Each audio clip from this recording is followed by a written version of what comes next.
Wicket வேட்டை நடத்திய south Africa பதிலடி தந்த Australia. World test championship 2025 final போட்டி லண்டன் லார்ட்ஸ் மைதானத்துல சவுத் ஆப்பிரிக்கா மற்றும் ஆஸ்திரேலியாவுக்கு நடந்து கொண்டிருக்கிறது. இந்த போட்டியில ஒரே நாள்ல 14 விக்கெட் விழுந்திருக்கிறது.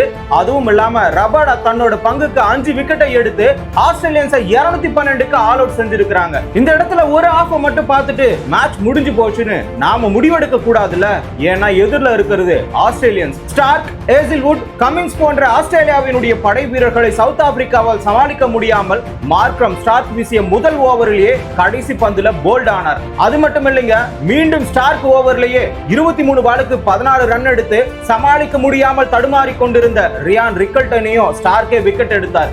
இப்படி இருக்கக்கூடிய சூழ்நிலையில பெரிதும் எதிர்பார்க்கப்பட்ட ஸ்டப்ஸ் அவர்கள் கமின்ஸ் ஓவர்ல போல்ட் ஆனார். ஆஸ்திரேலியாவோ 67க்கு 4 விக்கெட் இழந்தது. ஆனால் சவுத் ஆப்பிரிக்கா ஆஸ்திரேலியாவினுடைய அனல் பறக்கும் பந்து வீச்சாளர்கள் மூலமாக இன்று உங்களுக்கு இரவு தூக்கம் வரக்கூடாது என தூங்கா இரவுகளை பரிசாக தந்து 43க்கு 4 விக்கெட்டை எடுத்தனர். சவுத் ஆப்பிரிக்காவால ஆஸ்திரேலியாவினுடைய ஸ்டார்க், ஏசில்வுட், கமின்ஸ் சொல்லக்கூடிய மும்மூர்த்திகளினுடைய தாக்குதல்களை சமாளிக்க முடியுமான்னு சொல்லிட்டு நீங்க கமெண்ட்ல சொல்லுங்க.